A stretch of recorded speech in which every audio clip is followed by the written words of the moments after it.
So after a somewhat monumental day with lots of people yesterday, we have permanently attached the bench tops and the little backing board. We just want to make sure nothing dropped down behind, because it's going to be hard to get if it does.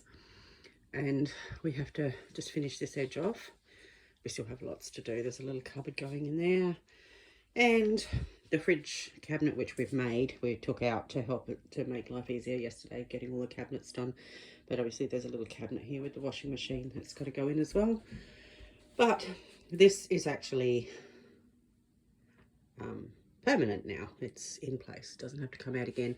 And there's a little shout out to my daughter's partner, Harley, who put the two-way radio into the dash for me instead of having it mounted on a bracket on top of it, and also put up the security screens, which I took down when I first got the bus, and put all new fly screen on and resprayed them, actually painted them, sprayed them all with etch primer, and then sprayed them all with black paint.